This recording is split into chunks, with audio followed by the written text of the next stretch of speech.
Hello and thanks for watching. On this episode of Kapp Tech, we're going to feature my top 20 stories about my time in Southern Illinois. I was out with an old friend of mine in South Central Illinois, Ottawa, the other day, and he couldn't stop blabbling on about science and wasn't even drinking any beer, and it made me think to myself, man, how far back in the time machine do I have to go to come up with some videos somebody's actually going to want to watch? And I determined, how about 1990s Southern Illinois? Heck yes. Now we have it. And I know what you're thinking right now. Kapp, I don't want to hear stories about you tipping over cows and all these other hayseed things that went on in 1990s Southern Illinois. Well, I believe you're going to love these stories and find them hilarious. But I did want to give a disclaimer instead of a dedication this episode to let you all know that I changed the names of the guilty and also left out anything around sex, drugs, violence that might be, associated to any of these stories to preserve my status quo. And let's journey back to a simpler time, perhaps. So let's get these bad boys up to 1.21 gigawatts and head on back to Carbondale, DeSoto, Cairo, Oakdale, Nashville, Rodham, Ashley, and of course Woodlawn, shall we? Here's Kapp Tech's top 20 Southern Illinois stories. Or at least the ones he can talk about without being in my doghouse. Take them through the list already, Kapp. My dumbass comes in at number 20 for picking a fight with some bikers right before my Oakdale area wedding. My wedding party was completely black and blue. But Kapp Tech already covers this in another video. At number 19 is the time my soon-to-be good friend faked drowning in the Carbondale Arboretum while we were wasted to see if I would go rescue him. But we're still friends, so I guess I passed the test. Anyway, give that the 19th. Cracking the list at number 18 is the Oakdale shotgun shot the wad story, where one kid shoots the other kid, but not fatally because he only shot him with the wad of the shotgun. Scared the crap out of him, I reckon. Again, we're leaving names out of this video, but y'all probably know it. At 17, and I'm grouping a couple different stories together here, it's just the entire town of Radom. So in this picture behind me, to the left and back towards you, there's a haunted house. If you keep going, there's another house that, like, these construction guys and some buddies of mine were supposed to rip down, but instead of doing it professionally, they, did it, all drunk in the middle of the night or whatever, and it's like a bunch of people tearing down a house. Anyway, and then additionally, rumor has it that the engineer of the train sometimes stops on the tracks and actually got in trouble for drinking at this bar and stopping his train to do so. And at number 16 is when I moved to Nashville, Illinois after I graduated from Carbondale, Illinois. And I'd not really lived alone before, so I asked a friend of mine named the Horse and another friend of mine to move in, and they surprisingly both said yes, and it was a small house. Long story short, one friend moved down to the basement, and we kept missing the salt shaker. And we were like, man, why do you keep taking that salt with you? And he's like, oh, I have to bring that down to my room because of the slugs. Now we're getting into the top 15, and I'm going to talk about the time a group of us Nashville kids and Carbondale kids at the time went up to Knowlting's golf course, which was not exactly fancy, got too drunk, surfed behind the golf carts, and drank 40-os. I think one of us might have brought a dog even. And then when we were leaving, they came to complain at us about some damage to a golf cart, not me specifically. And they tried to, a girl that didn't look bad was asking it, and they tried to flip it on her and asked, oh, you kind of like what we did to that golf cart? What are you doing later? We're going to be out, blah, blah, blah. Anyway, basically asked out the person that got them in trouble. It's like the coup de grace. And it's when Clark Nashville taught me how to surf behind a golf cart. What a great memory. Moving on. At number 14 ranks the wood chip story. So did you ever get one of those pieces of paper in your mailbox that says, check this box if you want the wood chips? when the power company wants to cut the trees around the line. Well, we checked yes and got an insane amount of wood chips. But it was our first house after college, and none of us really thought we should pick them up, Anyway, it was in Nashville, Illinois, and one of my buddies got talked to by the mayor from it. Eventually, a friend nicknamed Scroat from down the block showed up in a Bobcat about 6 months later, and I assume he loaded up a truck with them. He just made fun of us relentlessly and cleaned up the mess. It was really something. But they remained for like 6 months. People would jump in them when they were drunk and stuff. Well, a couple people anyway. At Unlucky 13 is the time we were all juniors in college down at Carbondale and went to the communications building in the middle of the night to record some albums, most of which are probably playing as background music to this movie, and just got wasted. We were drinking like Old English 64 and stuff. I don't know what the big bottles, I don't know what the statute of limitations on this is, but we didn't hurt anything. But we shouldn't have been there. And, but, where else are you going to record an album when you're 19? The next ranking story would have to be, we had kind of another house bias of buddies that didn't really live with us, named Cue Ball and Big Papa. And Big Papa used to come over and prank phone call the Euro place on Main Street, I think it was El Greco, asking for pizza and just act like he could not understand that they didn't have pizza. I really love Euros now. I wish I would have just... Anyway, I digress there. But anyway, we would all sit around the college room and listen to it. And it's fine if you don't think that one's funny, but I sure did, and it's my list. So. At number 11, before we go into the good half of the list, quote unquote, is the time that my friend Angie Oakdale got in a big chick brawl when we were all out in Mount Vernon a couple years after college. And there was some ear-biting... police and a hospital. This story, too, is heavily redacted and disputed many years later by Angie Oakdale, likely because she has children now. Anyway, moving on. Since we all got in a time machine to go back to 1990s Southern Illinois, I'm going to do a free commercial for our would-be sponsors, Winston's Bagels, and La Bamba, burritos as big as your head. For those of you who couldn't start your time machines, here's your commercial. Kapp Tech will do your custom-made videos for $2.99. That's up to a 3-minute video. Please reach out to us. We're on Kapp Tech on Facebook and kapptechstudios@gmail.com. Happy to take that order. Let's move on to the top 10, shall we?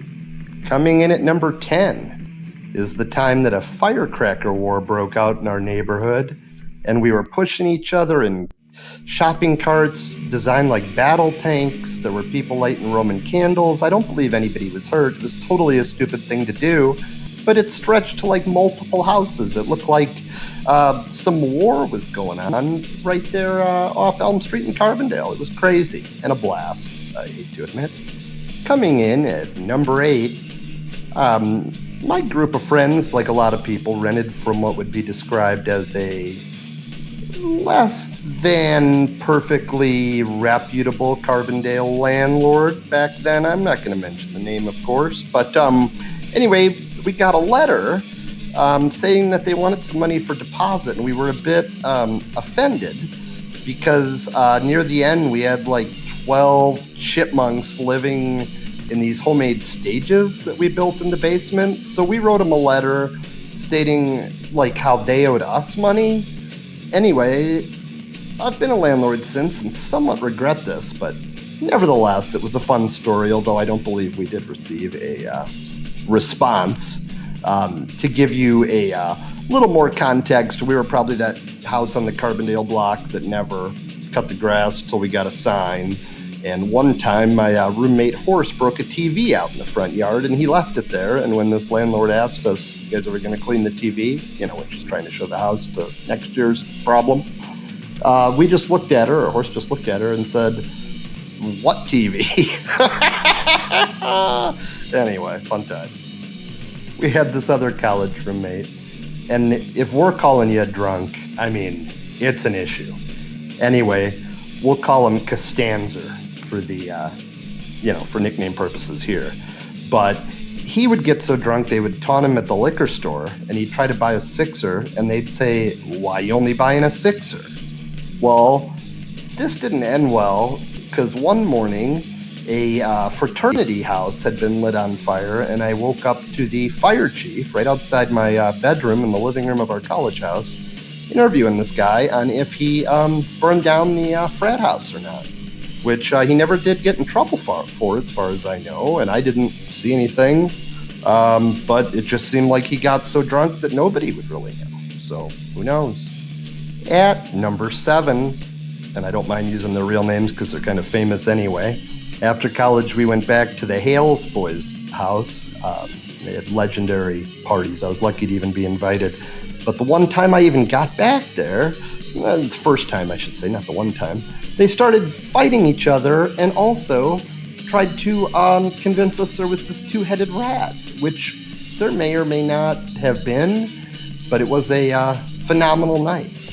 At number 6 is the time that the horse decided he would make a drink called, and I quote, the shitter. And the shitter was made out of every kind of booze we could find, wine, beer, hard liquor, ice, and was contained mostly in pots and pans.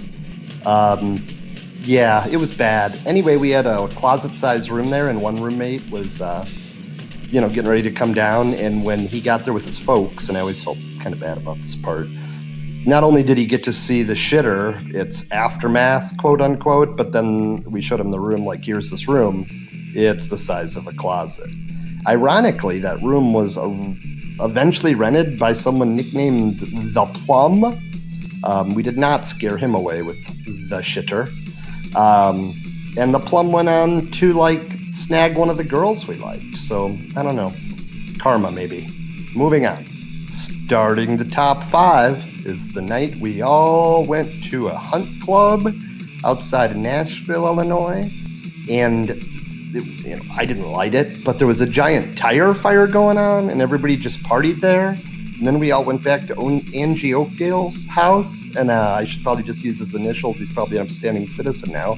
But I saw a guy with the initials GC or GK, if I'm, I don't want you to know for sure, who did a tequila shot out of a ashtray.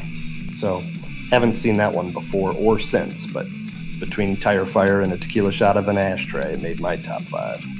Weighing in at number 4 are the Carbondale Halloween riots. Man, it is a fantastic time. I want to give you a little bit of advice. If tear gas comes flying out of the sky at you and you just reflexively kick it back, they're still going to assume you're a problem and want to chase you down. This is a good tip from a buddy of mine. Anyway, it's a great time to run around. I'm not sure exactly what you're protesting. If you're young enough, you might convince yourself you're right. If you're old enough, you might remember being there when they would flip a car over in such protests. But I got to put this high on the list. Me and my college best friend just had a blast. Third on the list, I happened to be standing out with my buddy Cue Ball on the porch of this house we rented in Carbondale. And a guy was parked in a little bit, but not where he couldn't get out. He was in some old wagon. He's wearing an AC/DC shirt and blaring AC/DC music. And he would hit both cars a little harder each time on all of them. And he kind of saw us looking at him. I think he just wanted to make sure they weren't our cars. And he threw us the horns, turned up the music louder, and yelled, AC, F, and DC, man. And he sped off after tapping both of these cars, more than tapping, pretty well crashing into both of these cars. Never seen anything like it before or since. Ranks third on my list. I know what you're saying. You're saying, Kapp, what the heck has to happen to make it in your top 2? Well, I'll tell you what has to happen. So after college, I'm living still in Southern Illinois, or it wouldn't be on this list, but up by Shiloh. It happened to be an icy St. Louis night, and I'd parked in a slanted driveway, and my car had slidden back to where, the back of it was sticking a little bit into the road. It wouldn't have gotten noticed most of the time, But I guess somebody happened to come by and knock on the door, which I didn't hear because I was asleep. Going back to school, I was in night school at the time. Anyway, a cop ends up kicking down my bedroom door with a gun drawn because my roommate had gone on the back deck to clean a deer earlier and didn't tell me, so the cops saw the car sticking out in the street a little bit. They must have saw some blood and guts on the back deck, and they thought, a murder happened or something. So I woke up with a gun in my face. So that ranks number 2. Whether it's funny or not, that can be debated. But anyway, let's stay tuned for number 1. At number 1 on the list is the time we were all at the Last Call Tavern right about closing time. And I'm sitting in a car with a few buddies waiting on some people to go. And the horse thinks that he's going to come moon us. So he crawls up onto the hood of our friend that we called the Lizard King's car and proceeded to try to shoot us a moon. Now, mind you, it's January, so there must have been something going on with the glass because horse lost his balance and horse's butt, bear, just came right through that windshield at us. And that is the weirdest thing to happen to me in Southern Illinois. So I know that was a bit of a marathon, but I really want to thank you for sticking in there and watching this video. Please like, share, and subscribe to Kapp Tech. And remember, without you, Kapp Tech's just a dog and pony show. So please comment about your own Carbondale and Southern Illinois 1990s experiences, and I might just make a video out of it. Thanks again for watching this video. Please feel free to order your own custom-made videos at kapptechstudios@gmail.com or Kapp Tech on Facebook.